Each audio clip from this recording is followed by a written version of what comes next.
Primary PCI করা হয়ে গেছে, পরবর্তী জীবনে তাদের কি কি সতর্কতা অবলম্বন করে চলতে হয়? প্রাইমারি পিসিআই যার হয়ে গেছে সতর্কতা আর নর্মাল যেসব পেশেন্ট আমরা স্টেন্টিং করি দুইজনের সতর্কতা মোরলেস সেমই থাকে। আচ্ছা, অর্থাৎ একটা পেশেন্ট স্টেন্টিং করা হলে আমরা যেই গুরুত্বপূর্ণ বিষয়গুলো ওনাদেরকে বলে দিই, তার মধ্যে অন্যতম হয় যে আমরা যে ওষুধগুলো দিই এগুলো যেন ওনারা নিয়ম মাফিক একটু খাওয়া দাওয়া খায়। কারণ হচ্ছে আমরা খুব গ্রসলি ধরেন অ্যান্টিপ্লাটিলেট দিয়ে থাকি এখানে, এবং যেহেতু স্টেন্টিংটা করা হয়েছে ওনার কিন্তু যেই রক্তনালীটা ব্লক হয়েছে আমরা এটা খুলে দিছি, খুলে দিলেও এই রক্তনালী ব্লক যে আমরা স্টেন্টিং করে খুলে দিলাম, রিং দিয়ে খুলে দিলাম, সেটার কিন্তু একটা সম্ভাবনা থাকবে রক্ত জমাট বাঁধার আবারও। এই সময়ে আমরা যদি ওষুধটা একটু যেই দুইটা ওষুধ দেই, আরও আনুষঙ্গিক অনেক ওষুধ দিয়ে থাকি, বাট খুব গ্রসলি বলতে গেলে যে 2 থেকে 3টা ওষুধ হার্ট অ্যাটাক রিলেটেড বা স্টেন্টিংয়ের জন্য দিয়ে থাকি যেন রিংটা বন্ধ না হয়, অ্যান্টিপ্লাটিলেট বিশেষ করে, সেই ওষুধগুলো আমরা চাই না যে রোগী কোনোভাবে বন্ধ করুক। সাথে ওনার খাওয়া দাওয়ার একটু মডিফিকেশনটাকেও আমরা খুব বেশি ইন্সপায়ার্ড করতে চাই, কারণ খাওয়া দাওয়ার মডিফিকেশনের সাথে তার লাইফস্টাইল এটার সাথে অ্যাডজাস্টমেন্ট করা অনেক গুরুত্বপূর্ণ। এর সাথে কারো কিডনি প্রবলেম থাকে, কারো ডায়াবেটিস প্রবলেম থাকে, কারো হাই প্রেশার থাকে, এগুলোও কিন্তু মেনটেন করা আপনার হার্ট অ্যাটাকের অন্তরায়।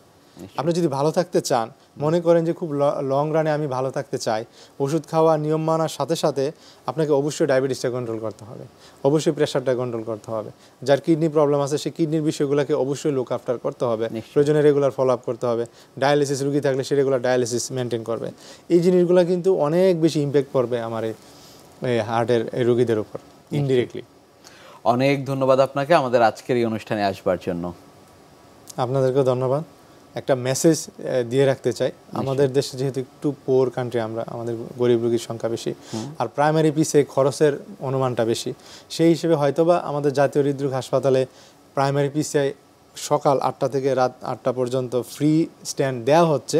এটা কতটুকু মেনটেন করা যাবে আমি জানি না, কারণ এটা অনেক এক্সপেন্সিভ ব্যাপার, তবে এখন পর্যন্ত দেওয়া হচ্ছে। এই সুবিধাটা কিছু কিছু রোগী যারা একটু পোর আছেন তারা চাইলে নিতে পারেন। এর সাথেও যারা এখানে না যেতে চান, প্রাইভেট সেন্টারগুলোতেও আপনারা চাইলে প্রাইমারি পিসিআইটা নিশ্চয় করতে পারেন।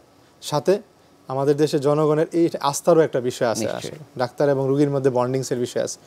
তবে একটা বিষয় মনে রাখতে হবে, আপনার মৃত্যু ঝুঁকিটা প্রাইমারি পিসিআই কমাবে, কিন্তু একেবারে জিরো করতে পারবে না। যার কারণে এই জিনিসটা মাথায় রাখতে হবে যে আমি এতগুলো ট্রিটমেন্ট করলাম, আমার রোগীটা খারাপ হইলো, আসলে এটাও আমাদের মাথায় রাখাটা জরুরি। অনেক ধন্যবাদ আপনাকে আমাদের আজকের এই অনুষ্ঠানে আসবার জন্য। আপনাদেরকেও ধন্যবাদ। প্রিয় দর্শক, এতক্ষণ দেখছিলেন স্বাস্থ্য প্রতিদিন। কথা হচ্ছিল খুব গুরুত্বপূর্ণ একটি বিষয়, প্রাইমারি পিসিআই নিয়ে। আশা করি আমাদের এই গুরুত্বপূর্ণ তথ্যগুলো আপনাদের অনেক বেশি উপকারে আসবে। অনুষ্ঠানের পর্যায়ে দেখে নেব কি থাকছে আগামী পর্বে স্বাস্থ্য প্রতিদিন অনুষ্ঠানে। রিপ্রোডাক্টিভ এজ গ্রুপের জন্ম থেকেই হয় আসলে একটা মেয়ে বাচ্চার অনেক সময় মায়ের বডির ইস্ট্রোজেনের জন্য তার অনেক সময় সিক্রেশন থাকে, ভ্যাজিনাল সিক্রেশন।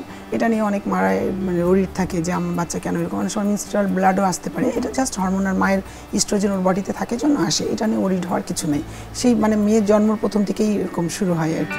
বিশ্বের যে কোনো প্রান্ত থেকে যে কোনো সময় আপনাদের পছন্দের অনুষ্ঠান স্বাস্থ্য প্রতিদিন দেখতে ভিজিট করুন আমাদের পূর্ণাঙ্গ ওয়েব পোর্টাল www.ntvbd.com এ। এছাড়া এনটিভি সব জনপ্রিয় অনুষ্ঠান ও খবরের আপডেট পেতে ভিজিট করুন আমাদের ইউটিউব চ্যানেল ও ভেরিফাইড ফেসবুক পেজে। আজ এখানেই শেষ করছি, আগামীতে আবারও দেখা হবে। সে পর্যন্ত আপনারা সবাই ভালো থাকুন, সুস্থ থাকুন, এনটিভির সাথেই থাকুন।